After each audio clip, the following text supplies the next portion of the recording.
We obviously can agree the Pacers Celtics was the better matchup. The Kings Pelicans was kind of Pelicans took control and never relinquished it. So, what was your thoughts on there? Give us your 2 cents. I thought that Celtics Pacers was definitely the better basketball game, an amazing basketball game. Mm-hmm. Tyrese Haliburton's first triple double in his Really? first TNT, yeah, in his first TNT game ever. Isn't that even more Yes, surprising? I actually did know that this was his second career nationally televised game. Did not know it was his first TNT game. Also, I thought he had a triple double before. I don't think so. I'm pretty sure this is he made an Instagram post about it being his first time grabbing 10 boards. So unless he did it some other weird way, I'm pretty sure He got 10 blocks, I that it bet you. was 10 steals, He had 10 steals, 10 turnovers. 10 I turnovers. was gonna say 10 turnovers, but that would be the most unrealistic Halliburton stat ever. I mean, But let's go into the game. What do you think well, of I even was gonna. what? Well, yeah. All right, we can go to the game. Well, But let's there talk was a first. lot that. We can also talk real quickly about the Pelicans Kings. That one, you just say the Pelicans won that game straight up.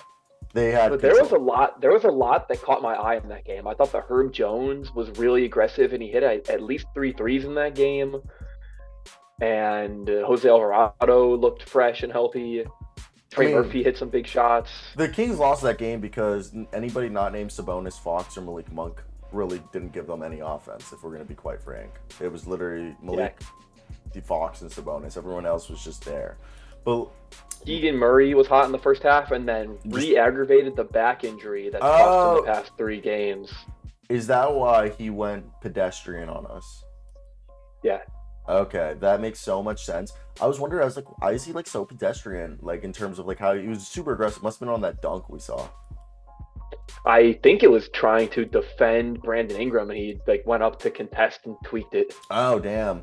Because I do remember the end of the first half, there was that ferocious dunk that he threw down. So I didn't know if it was going to be that.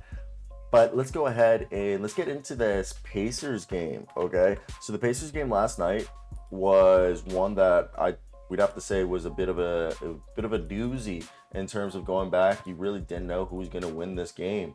And I think that was cool. One of the interesting parts. Shout out Google right here for the team stats that I'm showing you guys right here. And this was played. Pacers were at home. They were wearing those terrible jerseys.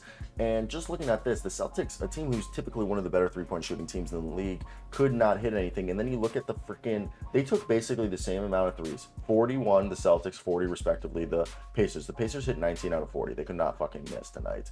Okay, while the Celtics hit 12 of 41.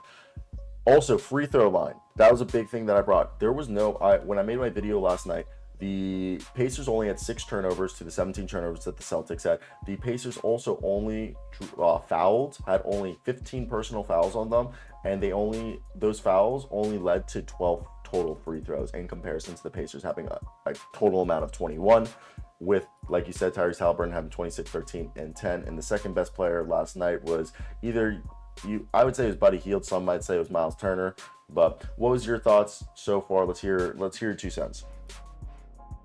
You know, the fouling storyline is extremely interesting, and it makes me wonder where the Pacers rank league wide in terms of their foul rate, because Boston not gashing that defense and getting to the line, especially as they would want to try to control the tempo of that game, is really, really interesting. No, I agree with that. And as you were speaking, I was trying to search up the team's stats for fouling. Yes, I think the foul discrepancy is really big, and I also think the turnovers, because we talked about turnovers, second chance opportunity. I mean, not second chance opportunities, fast break opportunities. Again, you're frustrating the offense, the opposing offense, because you're causing turnovers. I mean, by the end of the game, you remember that we saw at least 3 or 4 possessions just wasted away by the Boston Celtics because just just turning the ball over, like they were Yeah. there. Well, I have a really interesting stat that kind of ties into that.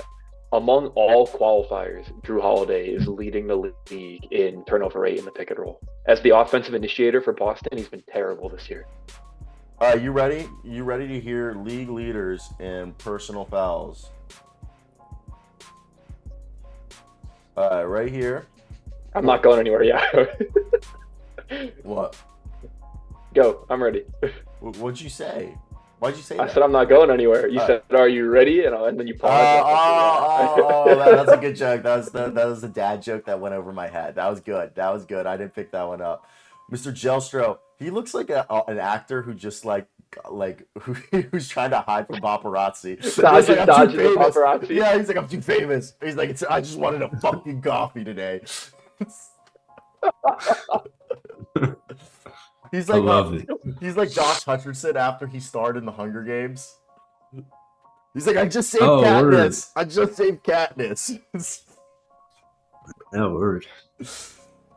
Oh my god, how'd you sleep, buddy? You watched the games last night? Oh my god, the hair just flopped out. You think today's a haircut day, or should I keep it going? I got a haircut yesterday, so yes, I got a haircut. Bro, I'll go get a haircut with you next week. I need a haircut as well. Oh, all right. Hey, I'll keep it going then. I'll keep it going. Did you watch? Jackson, we're right now breaking down the Pacers game. What do you think? Did you watch the Pacers game? I watch everything. I was just choked on my wall. It wasn't even funny. But I didn't expect you to say that. All right. By the way, you didn't cue your YouTube TV. Your YouTube TV's. Oh, god damn it! Yeah, you left it half queued, buddy. Well, yeah. That's some good looks there. Yeah, no, it was kind of frustrating me because sometimes when I look over your shoulder to see what's going on. Yeah. But were you surprised that the Boston Celtics kind of got? I wouldn't say. Would you say it's embarrassed, Henry, by the Indiana Pacers? The Indiana Pacers put those dogs in their place. I mean, the Celtics looked abysmal. I mean, Luke Cornett should not have been out there that long. Celtics are kind of weird. I am gonna chalk this up to a good performance from the Pacers more than a bad performance from the Celtics. I don't think the things that went wrong for Boston are really like issues that they should be embarrassed by. Especially with the Magic fiasco last season. I feel like I'm not really. I feel like the Celtics just. Pacers at home, they were pretty juiced up, and like it seems, not that they wanted it more, but you could see that the energy was super, super high on this Pacers bench. It seems, I don't know if this is common knowledge at this point, but it just seems like Indiana is Sacramento of last year. Great comparison, dude. Yeah, of last year, Sacramento of last year. You're saying? Yeah. Great comparison. I guess they're not quite.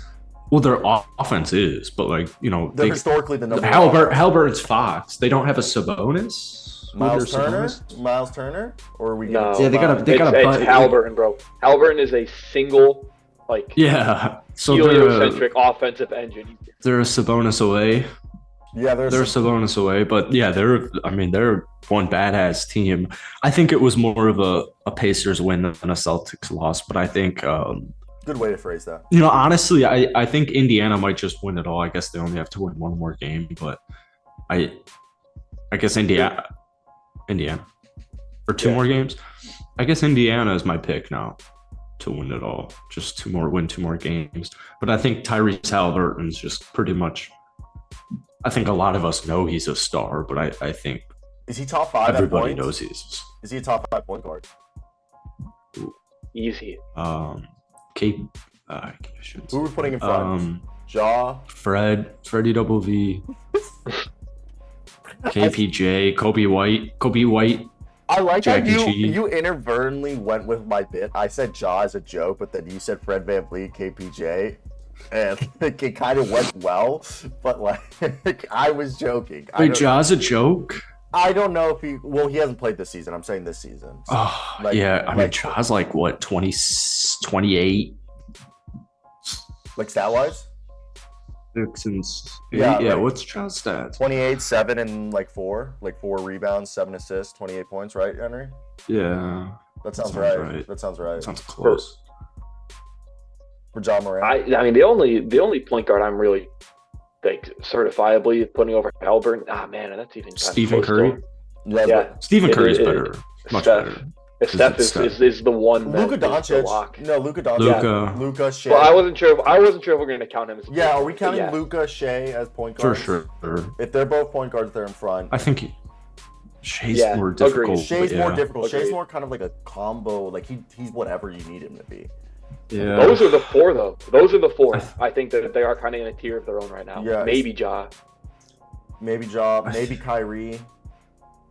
Yeah. You gotta always Dame. Did we put Dame in there? Damn. Fuck.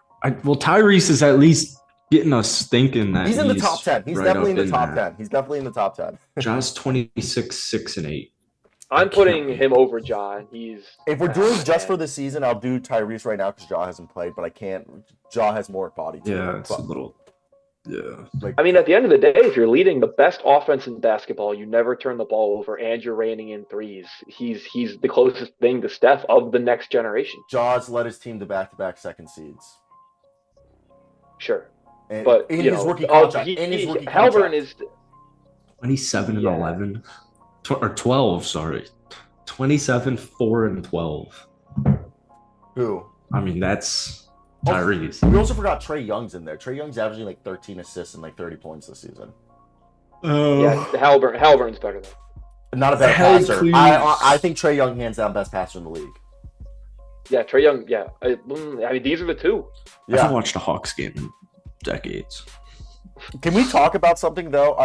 Jackson. Trae Young is an underrated passer though. For how maligned he is, amazing Who? passer. Trae, insane passer. Insane passer. Like people don't talk about it now. Like people talk about Jokic's passing ability, Trae Young's passing ability, like awareness is insane. But that's not what we're talking about. Jackson, what two things do I think? First off, Miles Turner, did you notice this?